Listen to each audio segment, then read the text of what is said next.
Titre de la une des journaux de ce matin. Ce sera avec Malik Tchandoum tout à l'heure. Nous allons prendre notre grosse tasse d'actualité nationale tout de suite avec Cherif Dia.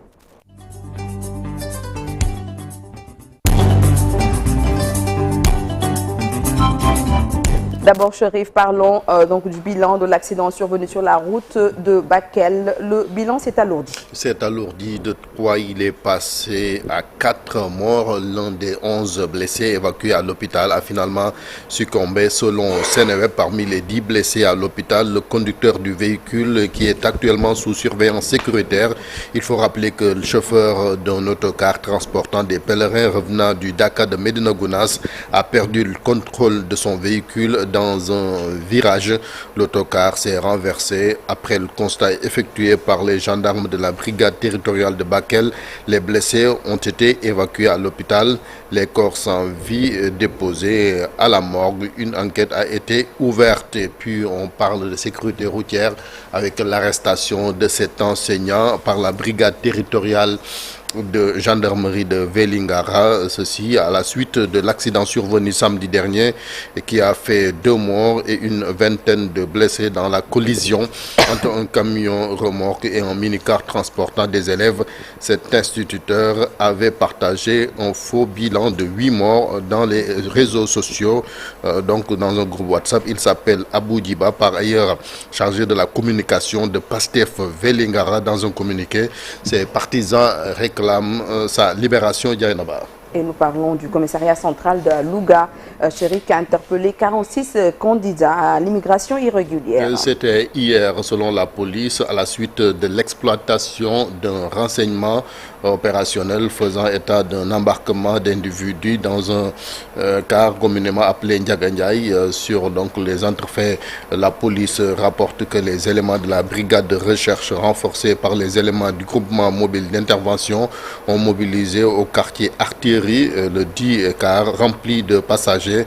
À noter que ces candidats, au nombre de 46, dont une dame, sont composés de 33 Sénégalais, 6 Gambiens, 4 Guinéens et 3 Sierra-Léonais, selon toujours un communiqué de la police nationale qui a publié les photos de ces candidats. Nous y reviendrons. Djainaba. Rapport ITIE, 236 milliards de francs CFA, Cherif, généré par le secteur extractif en 2024. Rapport publié hier par le ministère des Mines, du Pétrole et des Énergies sur ces milliards obtenus, comme vous l'avez dit, dans l'exploitation des ressources extractives dans le budget du Sénégal. Donc près de 225 milliards de francs CFA, et le secteur minier a rapporté 187,35 milliards de francs CFA. Les hydrocarbures, 45,79 milliards de francs CFA, compte rendu Aminata Maresso. Dans ce rapport, l'initiative pour la transparence dans les industries extractives met en lumière l'ensemble des données contextuelles et financières enregistrées au premier semestre de l'année 2024. Le document indique qu'au cours du premier semestre, le total des revenus générés par le secteur extractif s'élève à plus de 236 milliards de francs CFA. Sur cette contribution globale, les 225 milliards et plus ont été directement alloués au budget de l'État. Toujours dans le rapport de l'ITE, le secteur minier a rapporté 187 milliards de francs CFA et plus, celui des hydrocarbures plus de 45 milliards de francs CFA, avec une hausse de 15 milliards comparée à 2023. Pour ce qui est du contenu local, le volume des transactions effectuées par les sociétés pétrolières retenues dans le périmètre, les fournisseurs locaux ont donné plus de 148 milliards de francs CFA, ceux étrangers plus de 91 milliards de francs CFA. Pour le volume des transactions effectuées par les sociétés minières retenues dans le périmètre, les fournisseurs locaux ont rapporté plus de 193 milliards de francs CFA, ceux étrangers plus de 429 milliards de francs CFA. Les dépenses sociales volontaires et obligatoires s'élèvent à plus de 256 milliards de francs CFA. Les dépenses environnementales reportées, plus de 972 milliards de francs CFA. Ce rapport de l'ITE met en lumière l'ensemble des recettes tirées de l'exploitation du pétrole et du gaz au premier semestre 2024 au Sénégal. Parlons les députés qui sont convoqués, Chérif, en plénière ce jeudi à partir de 10h. Selon un communiqué de l'Assemblée nationale, ces députés sont convoqués pour examiner les projets de résolution visant la mise en accusation de plusieurs anciens membres du gouvernement. Il s'agit de Moustapha Diop, Amadou Mansour Faye, Sophie Gladima, Ismaël Madior Fall et Sali Mata Diop, plus connu sous le nom de Ndaï Sali Diop, dont l'immunité a été levée la semaine dernière. Dianaba rappelé que l'examen des résolutions marque une étape cruciale dans la mise en œuvre du mécanisme de reddition des comptes prévus par la Constitution. On apprend également la convocation de deux frères du député maire des Agnam Farbangom qui sont convoqués aujourd'hui mardi par le pôle judiciaire financier. Et puis on parle d'enseignement supérieur préparatif du baccalauréat 2025. Pendant 5 jours, plus de 400 présidents de jury ont subi une formation ici à Dakar, donc pour les outiller à mieux préparer cet examen qui va réunir plus de 166 400 candidats répartis dans 505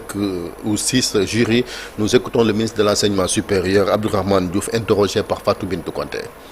J'ajouterai très rapidement 2 ou 3 points.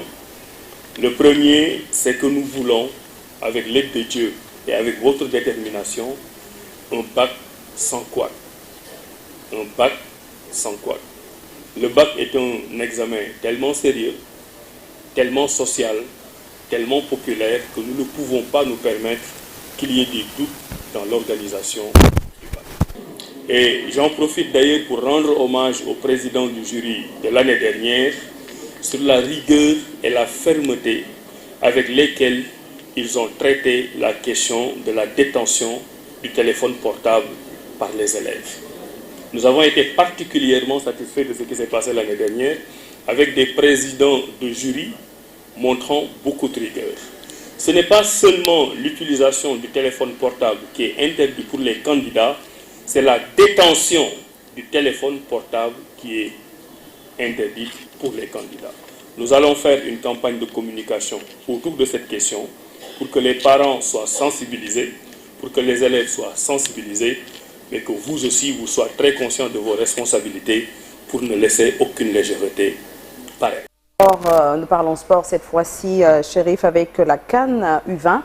Le Sénégal battu par le Ghana. Le Sénégal qui réalise ainsi une très mauvaise opération. Les Lions, comme vous l'avez dit, ont perdu face au Ghana 1-0 lors de la deuxième journée de la CAN U20. Les champions en titre, avec seulement 1 point après 2 journées, sont au bord de l'élimination. Ils vont défier la République démocratique du Congo jeudi lors de la 3e journée. Cette poule qui est d'ailleurs dominé par la RDC qui totalise 4 points. Le Ghana également le même nombre de points. Donc il faudra faire des efforts pour se qualifier. Djainaba. Demi-finale, retour de la Ligue des Champions. Le Barça se déplace à l'Inter de Milan. Oui, ce soir. Oui. Inter de Milan. Après un match aller spectaculaire en Catalogne, 3 buts partout. C'était mercredi dernier. L'Inter donc qui accueille l'FC Barcelone ce mardi soir pour une place en finale de la Ligue des Champions. Il faut rappeler que les interistes donc sont invaincus à domicile en Ligue des Champions depuis 3 ans, 14 matchs, 11 victoires, 3 matchs nuls. L'équipe dirigée par Simone Inzaghi entend bien faire sa loi donc dans ce stade en face le Barcelone qui tentera de briser donc cette série pour atteindre sa première finale de Ligue des Champions depuis 2015 avec un Lamine Yamal époustouflant comme on l'a suivi. Malik, c'était donc mercredi dernier, Lamine Yamal. Oui, Lamine Yamal, tout feu, tout flamme, un garçon petit de qualité. À son âge, vraiment, il est en train de montrer des qualités incroyables et puis de faire des performances XXL. Donc c'est un garçon qui aujourd'hui est devenu le métronome de cette équipe de Barça, une équipe de Barça qui quand même impressionne de par sa façon de jouer, mais également son efficacité offensive. Maintenant, face à l'Inter de Milan, c'est une toute autre paire de matchs parce que les interistes avaient déjà réussi a accroché le Barça à domicile 3-3. Maintenant, la manche retour sera tout simplement très âprement disputée. Avec des failles souvent dans la défense. Dans la défense, tout à fait. Maintenant, l'Inter à domicile, comme vous l'avez tout à l'heure souligné, est une machine à gagner. Maintenant, on verra si le Barça pourra vaincre justement l'Inter à Giuseppe Meazza. Ça ne sera pas facile. Quel nous dégue en tout cas, franchement. Ah oui, ça va être un match fou. Franchement. Hein, déjà 3-3 à l'arrêt, c'était du football total. Oui, vraiment, c'était du football total. C'était un régal de regarder. De très jolis buts, tous les débuts d'anthologie. Quel nous dégue là, voilà. Aujourd'hui, heureusement que voilà. Yamal, il a quel âge? 20 ans. 17 ans. 17 ans. 17 ans, oui. Il a 17 ans? Ouais. Ok. En tout cas, il fait bouger les choses. Hein. Ah oui. On va regarder du Yamal alors aujourd'hui. Merci beaucoup, Chérif Dia. On te retrouve tout à l'heure pour la version en Wolof. Dans quelques instants, nous allons faire un tour pour voir un peu l'actualité internationale avec Pape Farah-Gningue. Mais retenez donc en gros qu'aujourd'hui, un menu bien concocté pour vous. Tout à l'heure, un jour au Sénégal, un jour dans le monde. Nous allons revivre un peu ce moment historique du pape Jean-Paul II, donc à Damas, qui a visité la tombe de Saint Jean-Baptiste dans la grande mosquée d'Omiad. C'est une première, le premier pape donc à entrer dans une mosquée. On va en parler tout à l'heure dans un jour au Sénégal, un jour dans le monde. De quoi est-il le nom? Nous irons vers Guinaw Rail Pikine, au grand bonheur de Pape Farah-Gningue, et Yacoumba va nous parler de Roukou, Espagne, c'est ça? Oui, mais malheureusement, je ne connais pas. Tu ne connais pas? Ah, d'accord. À Guinaw Rail. Oui. D'accord, je pensais que tu maîtrisais bien quand même. Non, vraiment. À 7h40. C'est la première fois que j'entends ce nom. Voilà, à 7h40. Comme tout le monde. Denise Bindian sera l'invitée de Babacar Fall. Elle, c'est la présidente de l'Association des travailleurs et travailleuses domestiques affiliés à la CSA. Djangat, bien entendu, nous allons parler des hôpitaux, le drame de nos services d'urgence et de nos enfants. Ce sera en compagnie du professeur Cheikh Mbakelo, agrégé en santé publique, spécialiste en économie de la santé. On va en parler tout à l'heure. Et puis, on va parler de dialyse avec Anna Sambou. Elle sera notre invitée aujourd'hui. Elle représente l'association des jeunes dialysés. Bien entendu, Malik Chandoum sera également donc de la partie pour la une des journaux. Oui. Ça dans le journal, oui. Les hémodialysés là, oui, c'est ça. Hangar, ils ont des problèmes quand même, parce qu'ils risquent de rater leur séance d'aujourd'hui. Si les autorités sanitaires peuvent faire quelque chose. Anna, d'ailleurs, devait subir quand même ces dialyses. Malheureusement, il y a des problèmes là-bas. Donc, elle va venir ici espérant qu'il n'y aura pas de problème concernant leur état de santé. C'est ça, c'est ça.